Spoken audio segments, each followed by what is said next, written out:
Noches, bienvenidos a, bueno, pues al final que es el principio, es la primera actividad de la Semana Cultural de este año, que como sabéis nos encontramos en la situación de pandemia en la que estamos y se va a celebrar de una forma pues particular, no como lo teníamos pensado, como se venía haciendo en las ediciones anteriores.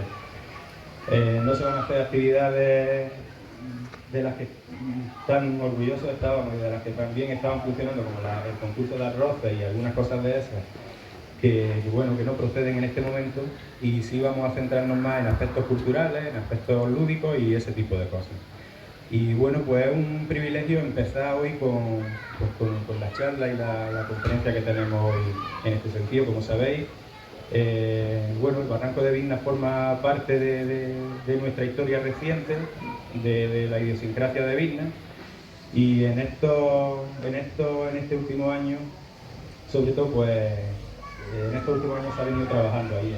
Sabéis que en 2013 se hizo una actuación de delimitación, de localización y delimitación, y ya a raíz de esa, pues este año en una subvención a través de la Federación Española de Municipios al Ayuntamiento y otra subvención a la universidad, se ha hecho una actuación que es de la que hoy nos van a hablar aquí en esta conferencia.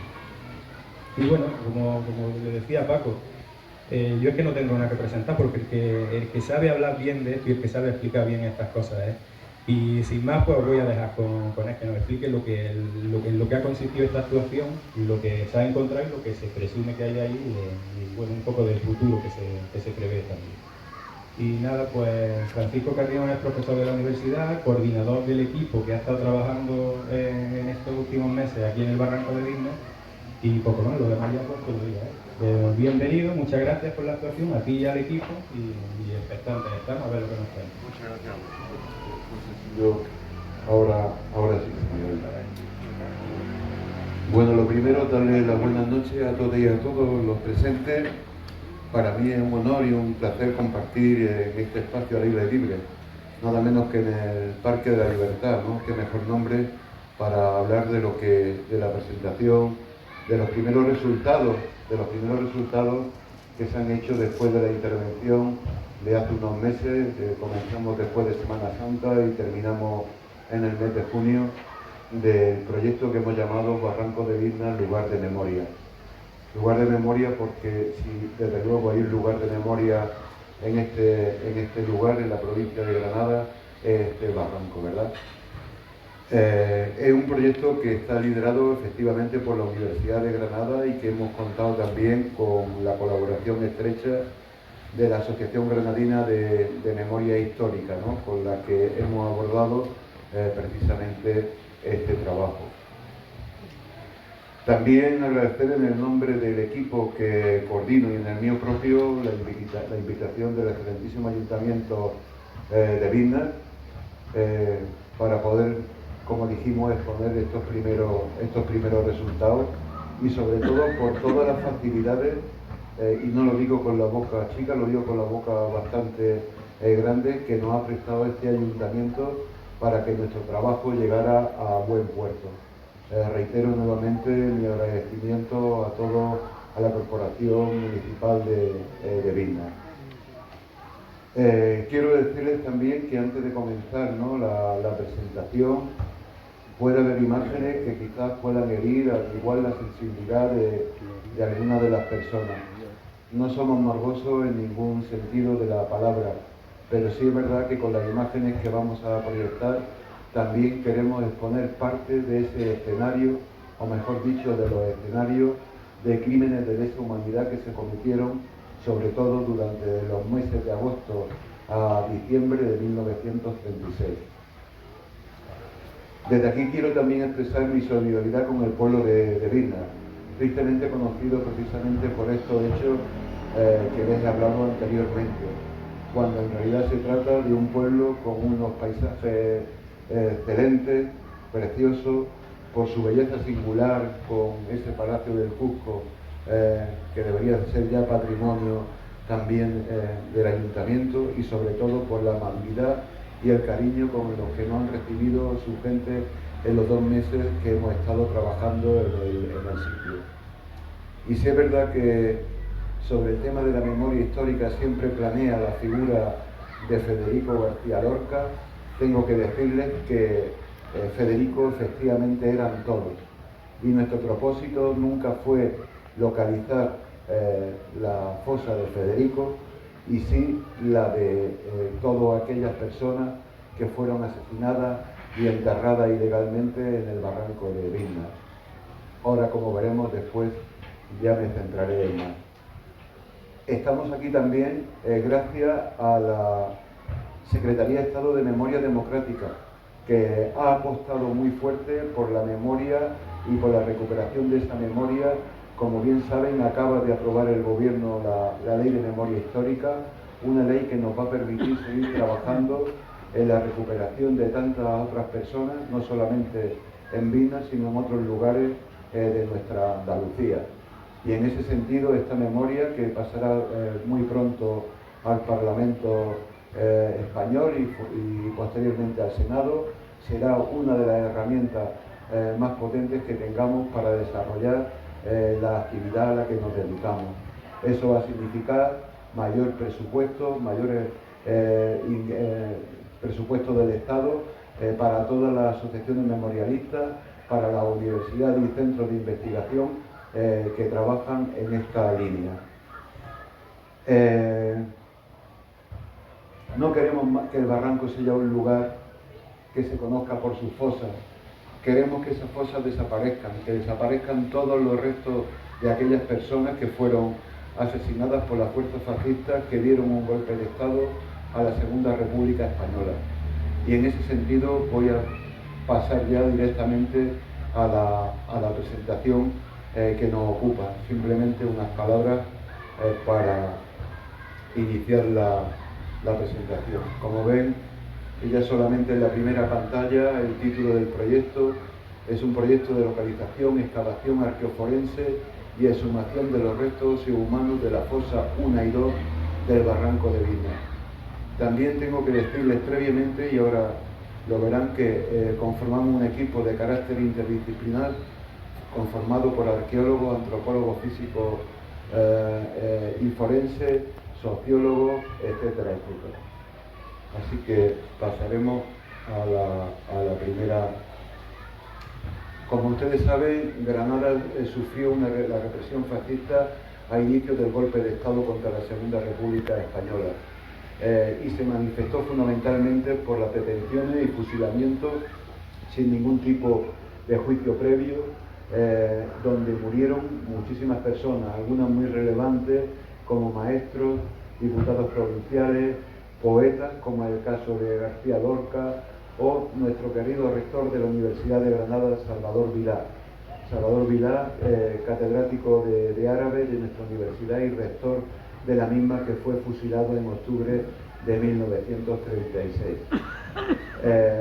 Discípulo de Miguel de Unamuno, como saben, fue detenido en Salamanca en el verano del 36, traído a Granada y posteriormente ejecutado aquí en el barranco de Vilna. O también como el caso de Gretel Alde, una mujer judía alemana que huyó de la Alemania nazi, tenía mucha relación precisamente con Salvador Vilá, y fue aquí en Granada donde también fue fusilada en este barranco. Es por tanto para nosotros este lugar un lugar de memoria, no solo a nivel nacional sino internacional, y queremos dar a conocer los crímenes de lesa humanidad que aquí se cometieron durante los meses de agosto a diciembre de 1936. Sobre esta imagen pueden ver a nuestro rector Salvador Vilá, como no, a García Lorca, al maestro Dioscoro Galindo, que maestro de Puriana, y a los dos banderilleros Argollas y Galadí. Digamos que son el emblema, ¿no?, por el cual he decidido seleccionar estas imágenes para que ustedes lo vieran. Esto no hubiera sido posible, sin lugar a dudas, si no es porque los familiares de estas víctimas que murieron, ya son familiares, quedan muy pocos, de primera generación, de segunda y tercera generación, que han puesto todo su empeño en intentar recuperar los restos de sus seres queridos a lo largo de todo el tiempo del periodo democrático, incluso yo diría que hasta predemocrático, ¿no? Pero hoy ha llegado o llegó el momento en el que estos familiares están viendo cumplir sus deseos por localizar los restos de esos seres queridos como están reclamando. Esta imagen que ve, que se tomó en mayo de 2021, en uno de los días de puerta abierta con todos los familiares, donde les explicamos precisamente todo el desarrollo de nuestro trabajo en la excavación y exhumación de las fosas del barranco. Creo que se ve, sí se ve bien. Aquí, bueno, aunque no se fijen, pero y faltan, es un listado con todos los familiares que han reclamado y que reclaman precisamente a sus seres queridos, ¿no? Simplemente por mostrar un número de ellos y faltan, ¿no? Faltan muchos más. Tampoco este trabajo hubiera sido posible sin contar con el equipo al que coordino y al que estoy siempre profundamente agradecido por su excelente profesionalidad, y que, si ustedes me permiten, porque se encuentran entre el público, yo quiero nombrar y mencionar. El trabajo en equipo significa coordinación, significa tener una buena relación profesional y sobre todo de amistad, cosa que en nuestro caso se cumple después de muchos años de trabajo en este aspecto de la memoria histórica. Nos falta Rafael Gil Bracero. Estaban invitados a esta charla, pero bueno, él es compañero mío de la Universidad de Granada, profesor de Historia Contemporánea. A Daniel García Quiroga, doctor en Arqueología por la Universidad de Granada, que también se encuentra entre el público. A Inmaculada López Flores, que ahora mismo, bueno, está prácticamente de fin de semana en Sevilla. Ella es sevillana, ya saben cómo son los sevillanos, de apegado también a eso que llaman cerveza, y que, bueno, pues no va a estar con nosotros. Laura Gutiérrez, que también se encuentra, ella no es sevillana, solamente que no se encuentra también hoy entre nosotros por motivos también laborales. Eric Borja Miranda, que es antropólogo físico y criminalista también por nuestra universidad. Eulalia Díaz y Ramoneda, que es también arqueóloga y antropóloga física, tampoco se encuentra hoy aquí. A Francisco de Asís Carrión Jiménez, que es sociólogo por la Universidad de Granada y que se ha encargado también de todas las entrevistas que han hecho con los grupos de familiares para finalmente elaborar una síntesis desde el punto de vista de la sociología del impacto que ha supuesto o que supondrá el estudio de las fosas del barranco de Biznar. A María Concepción Bueno Hernández, que es del máster de arqueología de nuestra universidad, tampoco se encuentra presente. Andrea Sánchez Cabeza, también del máster de arqueología y territorio, que han participado como voluntarias, junto a Saria Gómez Zaragoza. Insisto en el Zaragoza porque si digo Zaragoza ella me va a regañar. Su apellido realmente es Zaragoza, para que ustedes lo sepan y no crean que yo he cometido una falta de ortografía, pero no tengo más remedio que decirlo. Ibrahim Torralba González, que es estudiante del grado de arqueología. A Silvia González Alcalde, que es documentalista de la Asociación Granadina de Memoria Histórica, y a dos compañeros entrañables también de trabajadores del Ayuntamiento de Biznar, José Antonio Gómez Montalbán y José María Romero Hernández, que están presentes entre nosotros. Este ha sido el equipo que hemos conformado durante estos 2 meses de trabajo, en los que les puedo decir que ha habido una colaboración súper estrecha y sobre todo unos niveles de compartir los problemas a diario, los problemas que hemos tenido meteorológicos de lluvia, buscando soluciones en el tiempo que nos ha tocado trabajar. Hemos tenido algunos días de lluvia, que eso a veces pues siempre, la verdad, imposibilita o nos fastidia un poco las labores de trabajo. Quería mostrarle cómo era el barranco de Biznar antes de, o mejor dicho, en otras fechas, ¿no? Antes de que lo encontráramos como hoy, ¿no? Y para ello hemos recurrido a diferentes imágenes.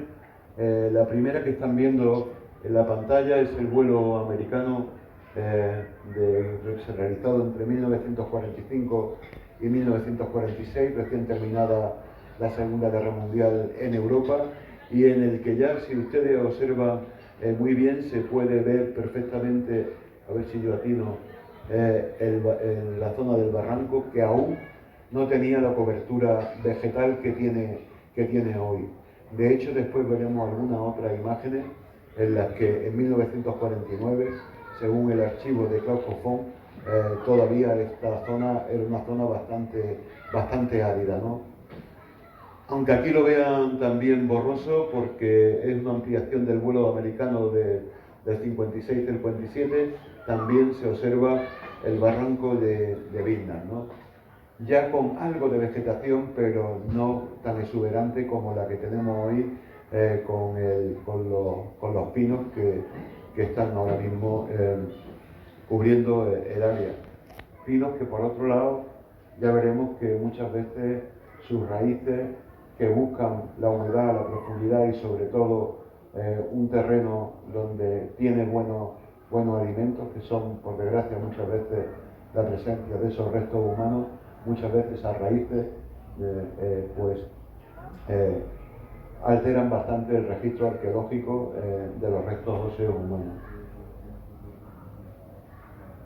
En el vuelo ya interministerial de 1973 y 1986 ya empieza a verse la masa forestal de la replantación que se hicieron en esos años, pero que todavía no es lo abundante, como están viendo, como veremos en la imagen siguiente, en la que ya sí es verdad que esa repoblación es mucho más abundante y a veces pensamos, y lo pensamos no de forma, ¿cómo diría?, inocente. Muchas veces pensamos que muchas de estas repoblaciones de árboles lo que intentaban cubrir son esas evidencias del pasado y eran repoblaciones intencionales para cubrir esas huellas de esos crímenes de lesa humanidad, como hemos visto en muchos otros lugares de Andalucía donde hemos trabajado. Esa es la realidad también, independientemente de la política forestal que en esos años siguiera el ICONA, que era el servicio, ¿no?, que se dedicaba a la repoblación forestal de muchas tierras de Andalucía. En la siguiente imagen está obtenida de Google Earth. En la actualidad prácticamente tiene muy poco tiempo y ahí están viendo ya la gran cantidad, la gran masa arbórea que ya cubre el barranco y que ustedes conocen, ¿no?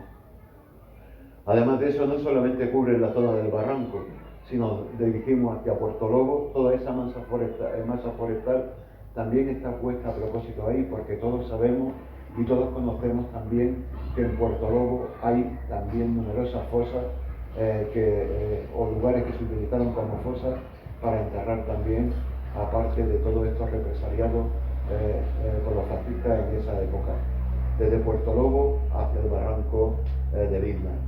Y no solamente hacia el barranco de Vilna, sino también si tiráramos dirección por la carretera hacia la zona del Caracolar, como bien sabe también nuestro amigo Paco, también nos encontraríamos con numerosas fosas más. He querido traerles también las imágenes del archivo de Claude Coffon, que, bueno, Claude Coffon es un hispanista que vino muy joven, prácticamente con 19-20 años a Granada, en 1949, y tuvo la osadía, y yo diría también que la valentía, cuando en 1949, como ustedes saben, prácticamente casi toda la zona del barranco estaba alambrado, estaba vigilado continuamente por la Guardia Civil, no dejando entrar el acceso a nadie. Bueno, pues Claude Coffon, creemos y intuimos que él no entró por la carretera de Vilna, él entró por Puerto Lobo y fue bajando. Mi compañero Daniel García hizo hace poco también, ¿no?, buscar el sitio de donde fotografió Claude Coffon, ¿no?, el lugar, y como ven se puede observar muy bien todavía ese acueducto que trae el agua desde Ainadamar, ¿no?, de aquí, y ya también se intuye no solamente la carretera, sino el camino que nos conducirá hacia el barranco, ¿no? De hecho, en la siguiente imagen se ve ya perfectamente cómo ese camino nos conduce directamente hacia el barranco de...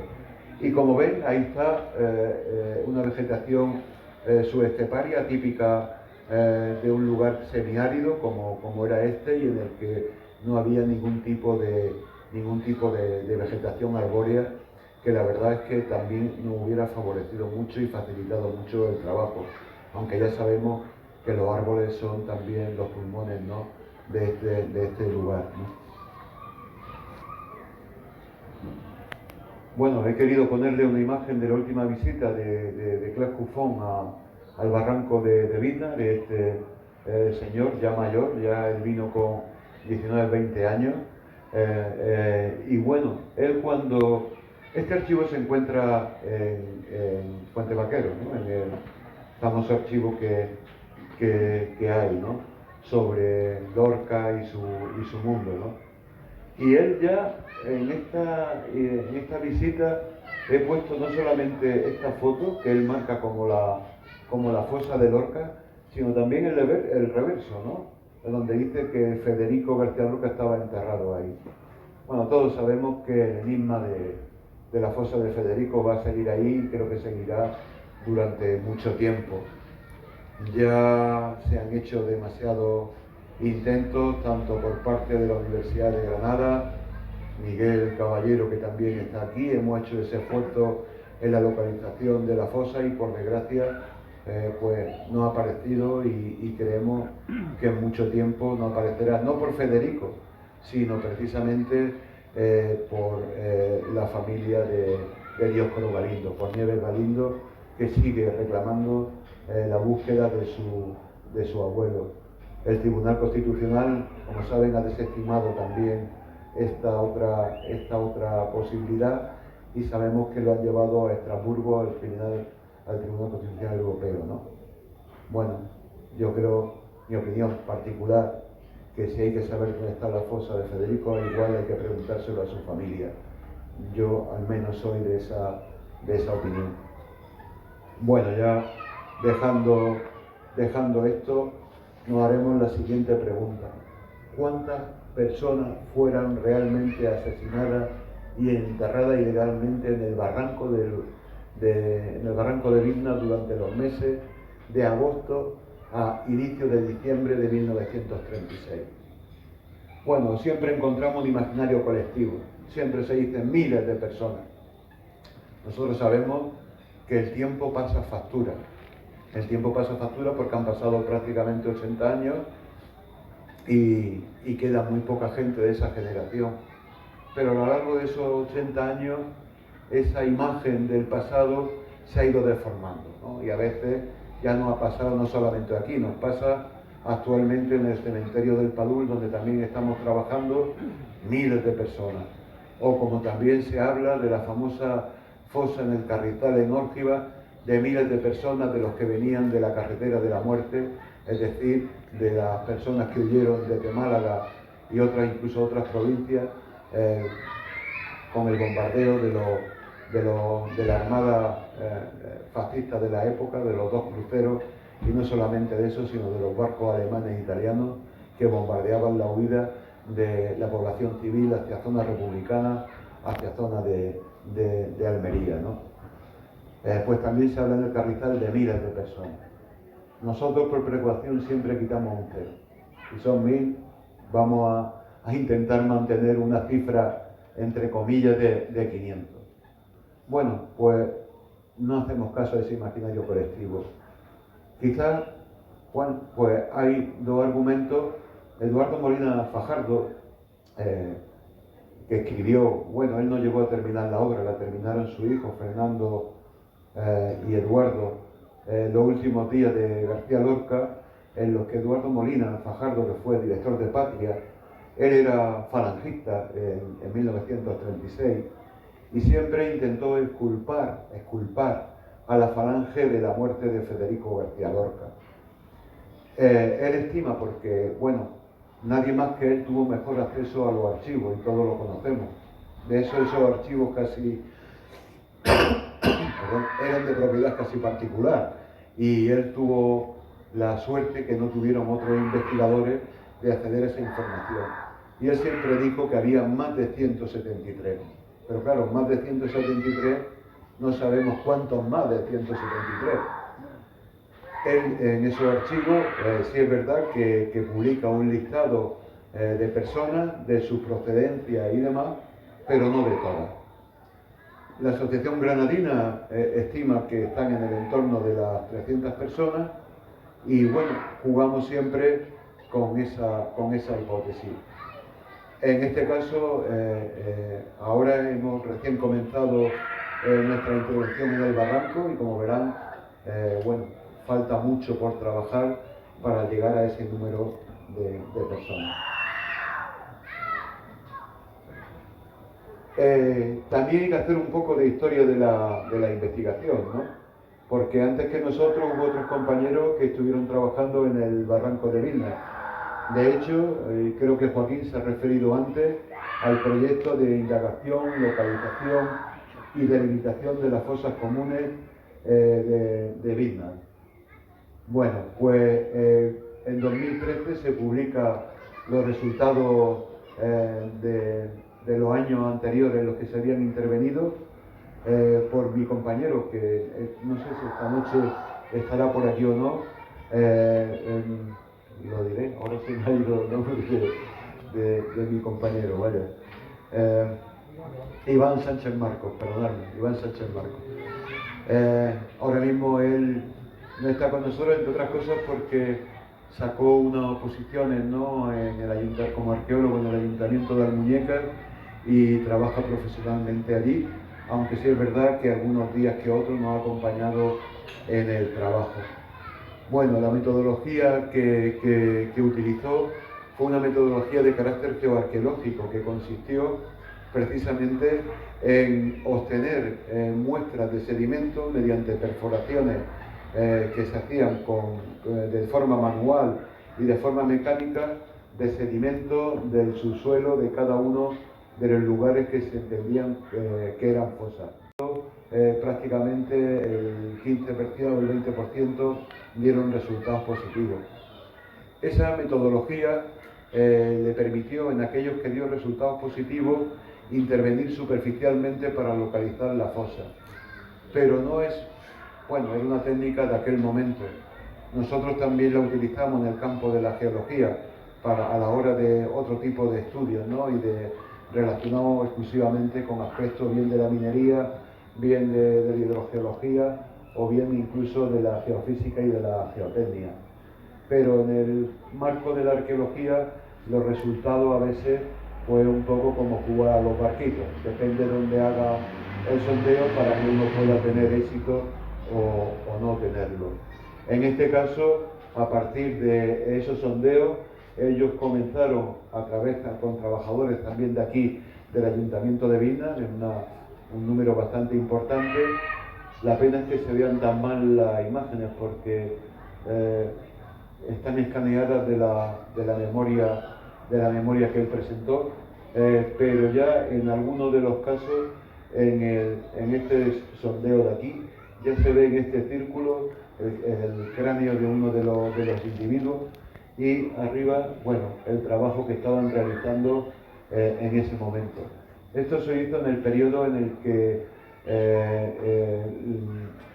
Memoria Democrática estaba coordinada por el gobierno de la Izquierda Unida en la Junta de Andalucía, pues se me olvidan los nombres ya, somos mayores.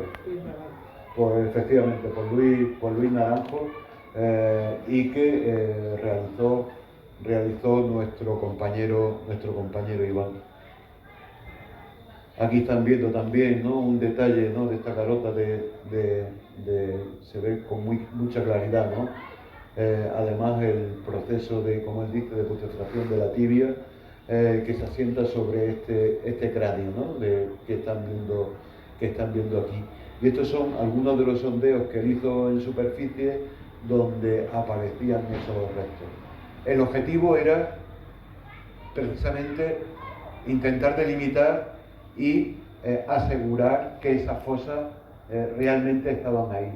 Ya saben ustedes también, y se lo digo sin ningún tipo de esconderme, que hoy en día la derecha española y la extrema derecha intenta, mediante un revisionismo de toda la historia acontecida del golpe de Estado contra la dictadura y las consecuencias que trajo tan grandes, reescribir otra historia que no se corresponde con la realidad que nosotros, como a nivel científico, demostramos a través de nuestro trabajo, tanto historiadores como arqueólogos y antropólogos físicos y forenses.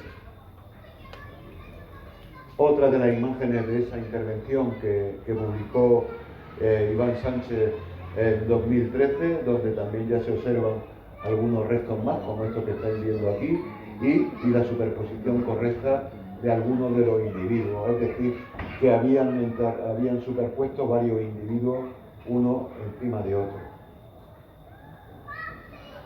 Siguiendo con la historia de la investigación, porque previo a la excavación, pues lógicamente, durante 2019, yo además de ser profesor del Departamento de Prehistoria, soy investigador del Instituto Andaluz de Geofísica. No le pondré el apellido porque también es de prevención de desastres sísmicos, y siempre eso después de las últimas actividades que hemos tenido en la zona de Santa Fe. Somos investigadores que nos dedicamos, yo no me dedico a los terremotos, me dedico a la geofísica, y en este caso hicimos una prospección geofísica de la fosa número 2 que ustedes pueden reconocer aquí del barranco.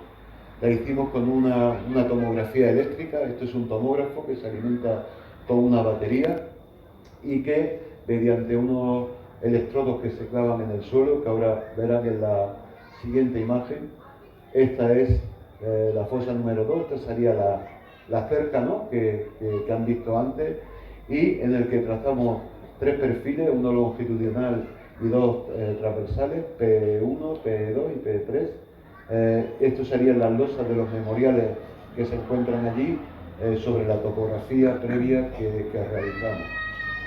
Todos los electrodos iban colocados cada X distancia, siguiendo estos perfiles, y el resultado de los mismos, aunque ustedes vean esos colorines extraños y diferentes ahí, nosotros los interpretamos. Digamos que esto sería la roca base, ¿no?, donde se asienta el pie de monte de la Sierra de la Alfaguara, y a partir de aquí, este perfil que están viendo, este pequeñito que marcamos aquí, que fue el mismo que identificó Iván Sánchez y que publicó en 2013.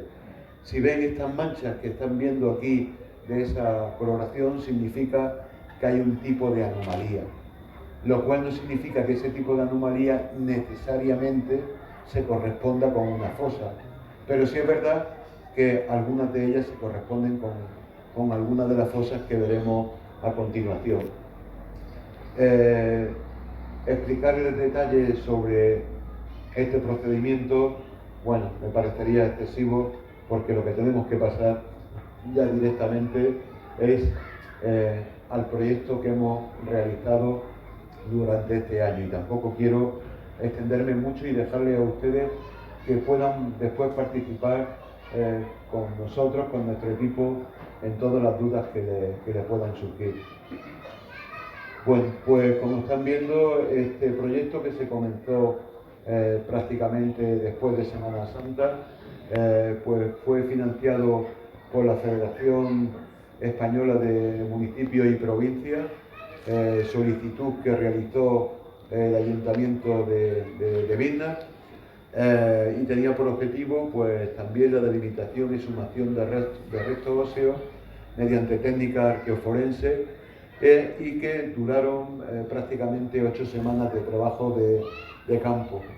Al mismo tiempo, tuvimos la suerte que el Ayuntamiento nos cedió para montar el laboratorio donde podíamos procesar nuestros datos, la planta alta del molino, el museo etnográfico que está aquí a continuación del parque, y que desde luego fue de una ayuda inestimable, porque ahí pudimos extender también todos los restos para su estudio antropológico forense, y tener un laboratorio muy cerca del lugar de trabajo, y eso fue para nosotros, pues como digo, todo un acierto y nuevamente expreso mi agradecimiento por ello, ¿no? Aquí están viendo precisamente la fosa llamada fosa 1, que como veremos ahora no es solamente una fosa, así se determinó en el proceso anterior de investigación por darle un nombre. Ahora veremos que son un conjunto de ellas, no solamente es ella. Esta sería la fosa 1. Esta sería la fosa también número 2, que al igual que la número 1 está compuesta por un conjunto de fosas más, no es una sola fosa. Tanto en cuanto, como determinamos, no todas las sacas de personas que asesinaban se enterraban el mismo día, sino que eran en días diferentes, procedentes de la colonia, de la que después hablaré un poquito también. Así es como estaba al principio de la intervención. Previamente nosotros también, para tener una idea, realizamos una topografía de precisión que nos permitiera después situar, como están viendo aquí, los dos sondeos. Este sería el sondeo 2, el sondeo que estaría en la parte más alta de la fosa número 2, y este sería, como están viendo por la topografía, digamos la fosa también de aspecto más grande, que está en la parte más baja. Al mismo tiempo realizamos también una fotogrametría del lugar. Las técnicas fotogramétricas hoy en día nos permiten con exactitud también reproducir este tipo de espacios, una técnica que utilizamos en arqueología, en geografía, en muchas disciplinas científicas, y donde pueden ver el planteamiento del sondeo nuestro. Este sería el memorial de Lorca Eran Todos y el lugar donde normalmente en el mes de agosto, ¿no?, se hace esa concentración de personas para recordar a las personas que estaban ahí enterradas. Este es el sondeo primero que planteamos, estos dos sondeos de color gris, este otro con un testigo de por medio, que después llegamos a unificar en un solo sondeo, que sería ya el rectángulo este de color rojizo. En el proceso ya simplemente de limpieza a niveles superficiales nos apareció esta cruz de piedra, que ya había aparecido también cuando intervino Iván Sánchez, y que era el lugar donde los familiares y personas venían a hacer sus ofrendas, por llamarlo así, a las personas que allí estaban enterradas. Esos fueron los primeros niveles de limpieza superficiales. Y en este contexto apareció esta urna, una urna funeraria. Ya había aparecido también en la campaña anterior, pero no se le tuvo muy en cuenta. Nosotros en principio pensábamos que podía ser pues, una urna de incineración de algún familiar que quería estar junto a los suyos porque sabían que estaban ahí. Nada más lejos de eso, nada más lejos de eso. La urna en realidad lo que contenía era a su vez pequeños memoriales conformados por todas estas cajitas de metal y de hueso animal, que por desgracia no se conservaban completas, a excepción de las metálicas, y que estaban en el interior de esta urna. Le he puesto la parte que mejor se conserva, porque la cara posterior de la urna tiene un agujero grande, muy grande, que fue provocado pues probablemente porque alguien metió un pipoletazo en algún momento ahí, y la entrada de agua hizo que las notas que había metidas en esos memoriales pequeñitos en bolsas de plástico llegaran a pudrirse, y no hemos podido recuperar ninguna de esas notas. Pero sí hemos querido recuperar porque tiene un claro sentido de homenaje por parte de algunos familiares y otras personas que quisieron recordar ese lugar con esta urna, y que ahora mismo se encuentra depositada aquí en el molino. Bueno, pasando ya a nuestra también intervención. Sabiendo del tiempo también en el que nos enfrentábamos, ¿no?, con todavía en primavera, sabemos una etapa lluviosa, una temperatura agradable, no demasiado desagradable, todavía no hacía demasiado frío, algunos días por la mañanita sí corría el fresquito, pero bueno, tuvimos que preparar la zona precisamente para que el agua no penetrara en la zona de excavación. Colocamos todos estos sacos terreros alrededor y también en las zonas por donde podían venir agua, todos esos otros sacos para que el agua por la pendiente no llegara.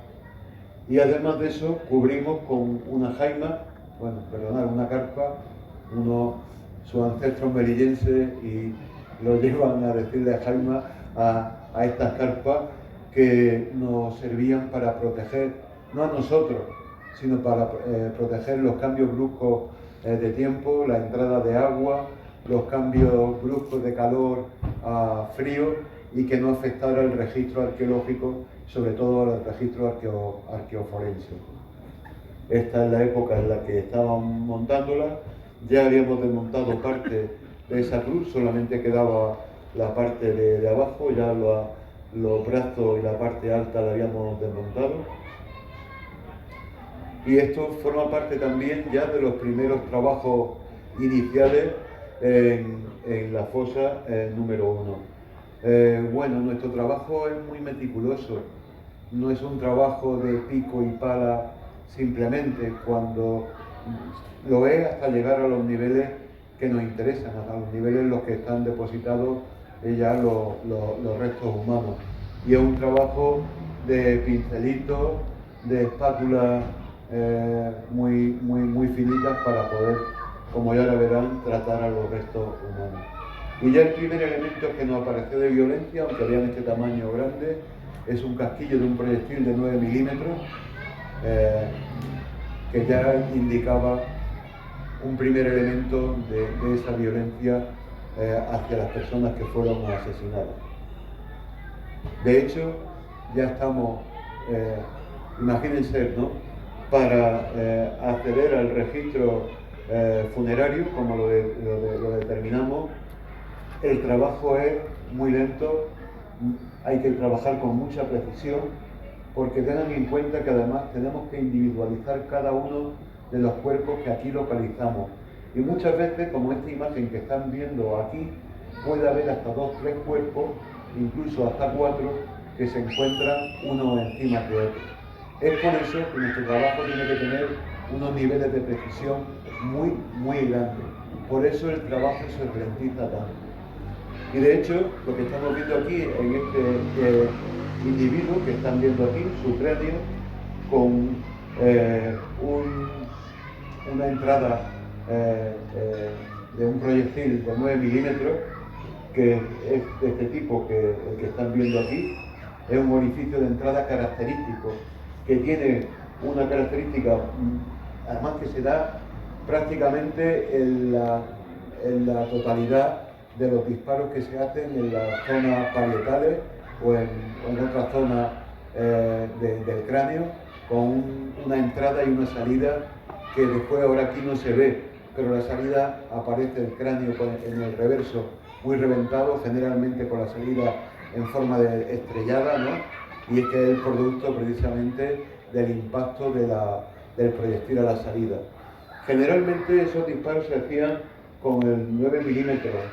Hoy ustedes lo conocen como el famoso 9 milímetros Parabellum, que es un referente, y generalmente fueron utilizados por este tipo de pistolas de fabricación española, que eran las típicas que portaban el ejército español que había venido de África.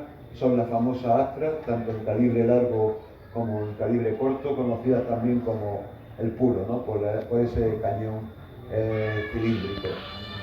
Bueno, pues como veis ya en esta primera imagen, ya vimos los niveles de violencia a pie, digamos, a pie de excavación. Porque después hay otra fase, que es la fase de laboratorio, ¿no? Pasamos a la siguiente imagen. En ese contexto que les explicaba de excavación de los restos, esta excavación fundamentalmente la realizan antropólogos forenses, físicos y forenses. Es un trabajo que es apropiado y es el que nosotros los arqueólogos los conducimos para que lleguen a esos niveles y puedan trabajar con esos niveles de precisión. Ellos conocen perfectamente la anatomía humana y aunque nosotros también estamos acostumbrados a ese tipo de trabajo, pero como antes les dije, somos un equipo de carácter interdisciplinar y cada uno tenemos nuestra labor y nuestra misión en este tipo de trabajo de pantalla. Aquí están viendo el trabajo de estas dos compañeras y bueno, es un espacio muy pequeño en el que se precisa que tan solo haya en este caso 2 personas. Y aquí están viendo, aunque vean, aquí hay 4 individuos, algunos de ellos no se ven porque están tapados por los que están por encima. Yo quiero mostrarles esta imagen que es de la primera fase, porque para llegar a los segundos y demás hay que levantar los primeros. Y no se levantan de cualquier manera ni se recogen de cualquier manera. Tiene un método y un sistema de registro que hay que seguir con una cautela y con una prudencia para que nada en absoluto, como antes les dije, se mezclen unos restos con otros. Ya verán por qué luego. Bueno, pues no solamente están los individuos, sino que quedan también otros restos de muchas de las cosas que llevaban en vida. Por ejemplo, del individuo 1, pues se conservaba la suela de los zapatos. Este señor era cojo, si se dan cuenta y ven, esta suela es de un tacón mucho más alto, mientras que la otra es mucho más pequeña. Estos datos son también muy importantes para nosotros, porque si tuviéramos referencia también de los familiares sobre lo que recuerden de sus familiares, pues mi abuelo sí cojeaba de la pierna izquierda, o tenía la pierna más corta que otra, o tenía otro tipo de anomalía, ¿no?, que lo caracterizara de los demás. Pero los más que se han conservado son esas suelas de los zapatos, botones de las camisas, ojales precisamente, ¿no?, también del calzado de metal, o del individuo número 2, solamente la suela de los zapatos y botones, o del individuo número 3, pues botones y también la suela de los zapatos, perdón, y además de unos zapatos bastante usados, lo cual ya nos demuestra también pues qué tipo también de persona, a qué tipo de actividad se podía dedicar.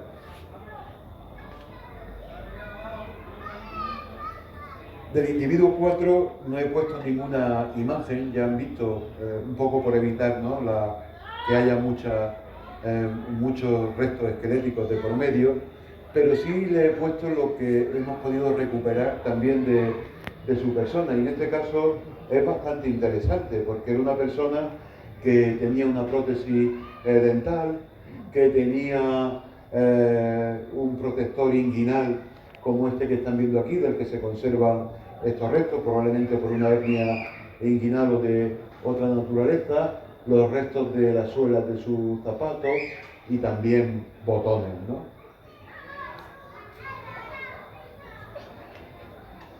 Cuando terminamos de excavar esos 4 individuos, veíamos que había una continuidad hacia un lado del sondeo que habíamos hecho previamente y que después verán en una imagen, y veremos que esa zanja, porque realmente era una auténtica zanja longitudinal donde aparecieron 2 personas más, que son estas otras 2 que ustedes están viendo aquí, el individuo número 5 y este será el individuo número 6.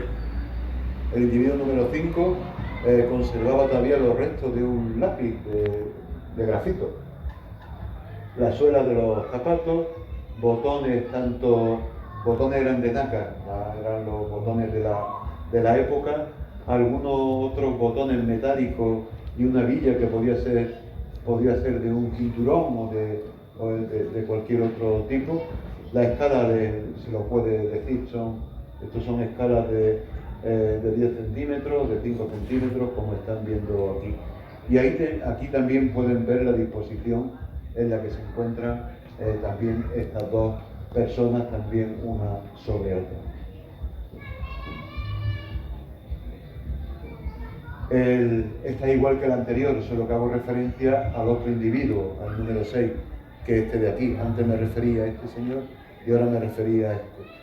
Aquí lo que localizamos fue también pues, un peine que llevaría probablemente en su bolsillo, resto de botones tanto de nácar como metálicos, y también muy cerca un casquillo de un fusil Mauser calibre 7.53, que era el modelo Asturias o Oviedo, que eran los fusiles típicos que vinieron también desde África y los que tenía tanto la Guardia de Asalto como la Guardia Civil, como los que se le dieron a la Falange y a la Seda en su momento para armarlos con el objeto precisamente de fusilar y de asesinar a esta gente.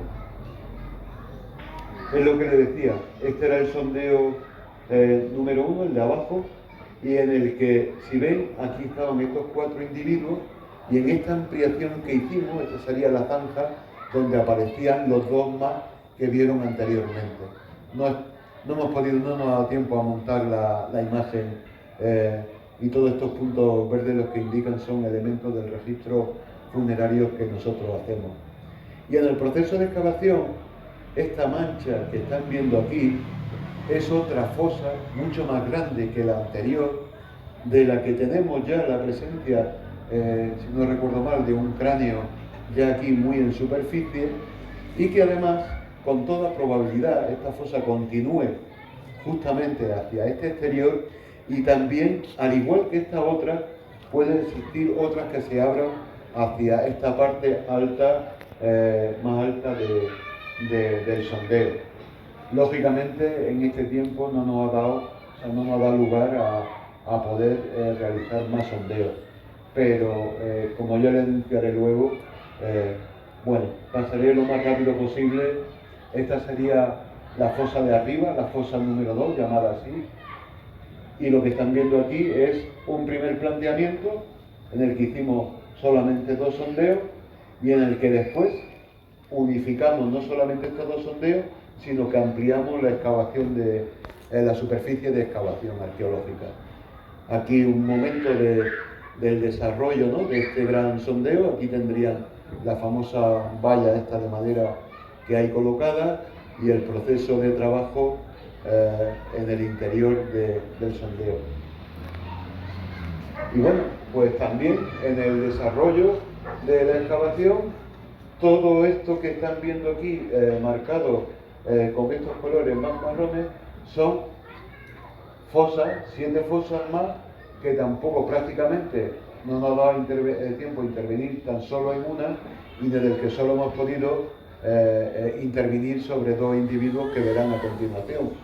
Pero claro, ahora ya para el futuro vamos a contar con otros recursos y con mucho más tiempo, recursos económicos me refiero, y con más tiempo, que hemos programado casi 7 o 8 meses de continuidad de trabajo en el barranco, porque no solamente ya se trata también de estas 7 fosas, sino que además por encima hay una fosa 4B y 5B, en la que también antes les mostré alguna imagen de mi compañero Iván Sánchez, en la que también queremos intervenir.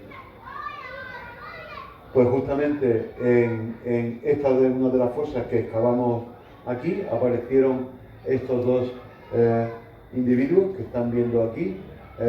Uno se ve más claramente, el otro está por debajo de él, aquí lo tiene, se ve perfectamente la anatomía, ¿no?, de los individuos, y al igual que los demás, pues tan solo se habían conservado, en el caso del individuo número 6, pues básicamente suela de los zapatos, algunos elementos de estos de los tirantes que podía llevar, también probablemente de cinturones y botones. Los botones de nácar, aunque estaban inmediatamente conservados, pero es de lo que más se ha mantenido en el registro.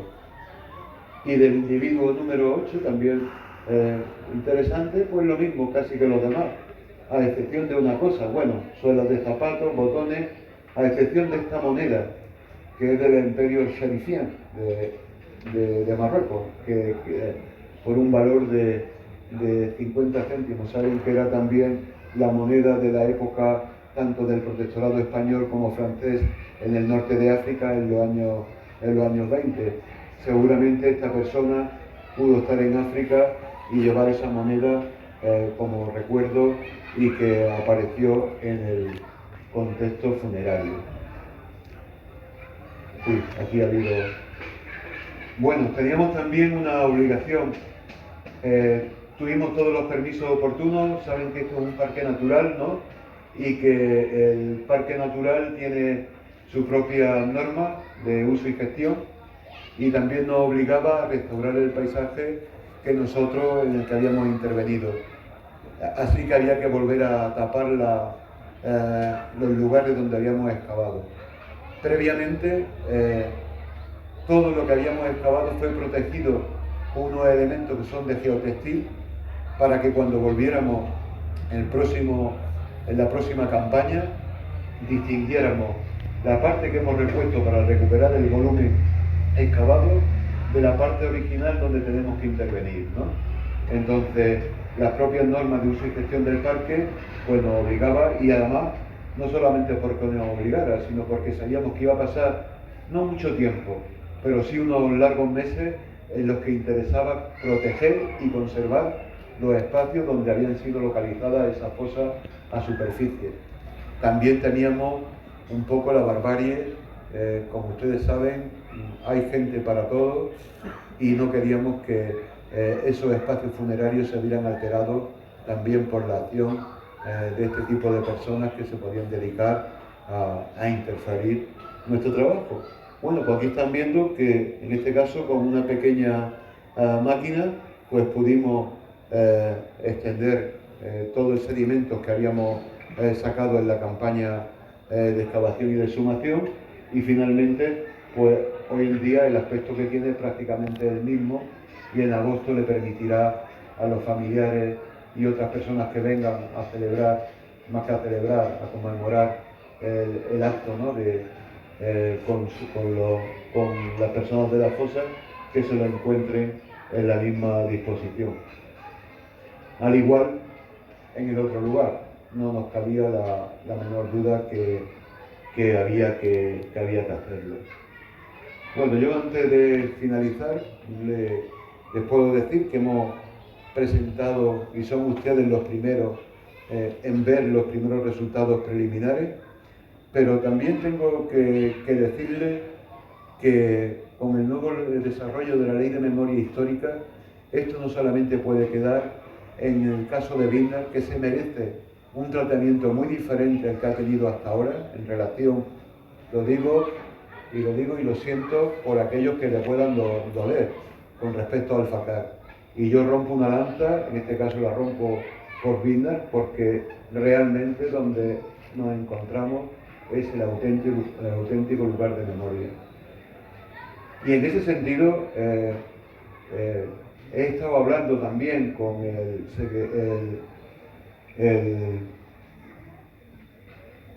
con el Ministerio de la Presidencia, con la Secretaría de Estado de Memoria Democrática, porque creemos que la colonia, que fue el lugar donde fueron encerrados previamente, antes del fusilamiento, tantas personas inocentes, debe de ser también el Museo de la Memoria de Vilna.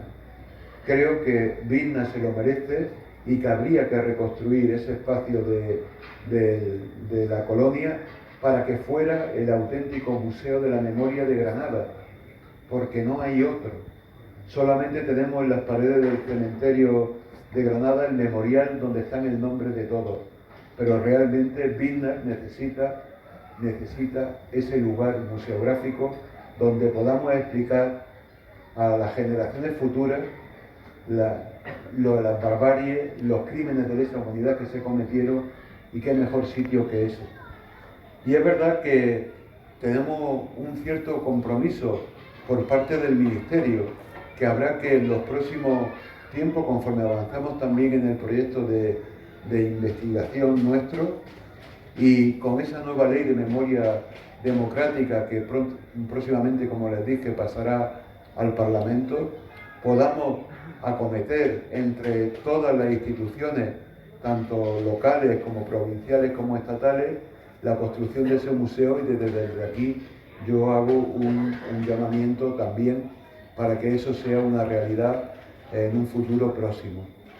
Además de eso, tengo que anunciarles que contaremos con un presupuesto que ya está prácticamente preconcedido desde el Estado español a la Junta de Andalucía, de 150.000 euros para continuar con nuestro trabajo durante los próximos meses aquí en Vilna.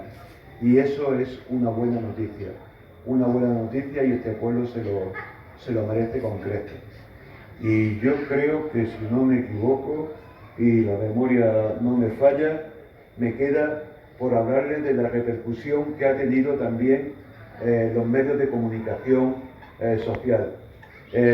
Yo tan solo le he puesto aquí, esto lo ha hecho nuestro sociólogo, que se ha encargado de recoger todas las noticias, solamente una parte de la prensa escrita que durante el tiempo que hemos estado trabajando, pues desde, yo que sé, el Independiente de Granada, el Ideal, Granada Hoy, el ABC, en fin, de una serie de agencias, de información.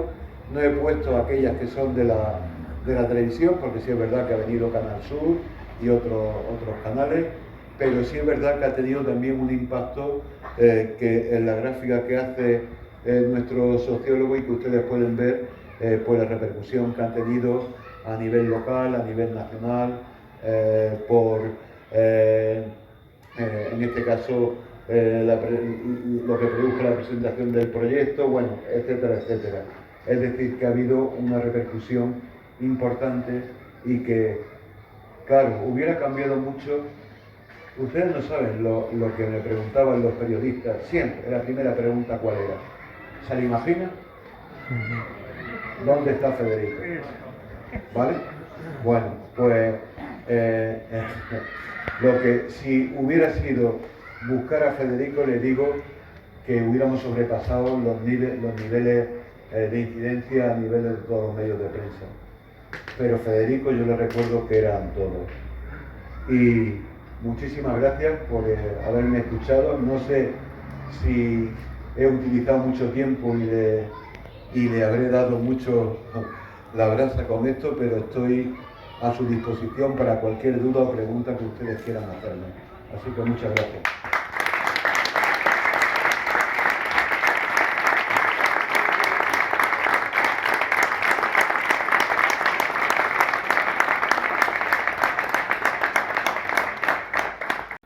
Bueno, a modo y antes de despedir, de algunas de las cosas que ha dicho, bueno, sí comentaros que desde el Ayuntamiento hace ya varios años que tenemos solicitar el espacio de la colonia a la Junta de Andalucía, que es el titular ahora, y bueno, estamos en ese proceso, administrativamente se hace así.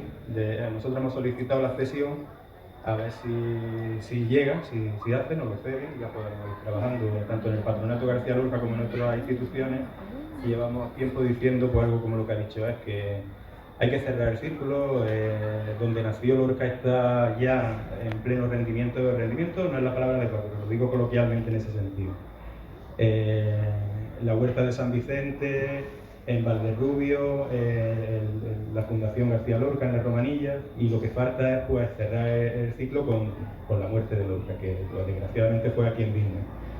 Eso llevamos tiempo detrás de ello, y bueno, pues como ya lo ha dicho Paco, pues está en vía y está, bueno, viene el momento, parece que hay alguna perspectiva. Vamos a ver cómo y cuándo termina. Y nada, si alguien quiere hacer alguna pregunta, pues este es el momento, porque si no, yo voy a hacer una breve despedida, y también a modo de eso, ¿no? Sabéis que a las 12 cierran también los establecimientos, y bueno, que todavía hace calor, por si alguien quiere tomarse algo, no se puede descuidar, ¿no? Vale. Y nada. Y algunos mañanas trabajamos. Algunos mañanas trabajamos. Seguramente que casi todos. Agradecer otra vez a Paco pues por la exposición que nos ha hecho, por la predisposición que tuvo desde el primer día, cuando dijimos, bueno, esto luego habrá que hacer una charla aquí en Vilna y eso, ¿no? Pues desde el primer día la predisposición total, ya lo estáis viendo. De nuevo al equipo, el equipo excepcional, y eso, pues te esperamos a las siguientes intervenciones, os esperamos con los brazos abiertos. La colaboración ya sabes que tanto por parte vuestra como por parte nuestra es recíproca. Y nada, agradeceros a vosotros también, a todos, por venir, y por mi parte, y si alguien quiere algo todavía estamos a tiempo, y si no, pues despedirlo y darle. Desde luego, a su disposición para cualquier.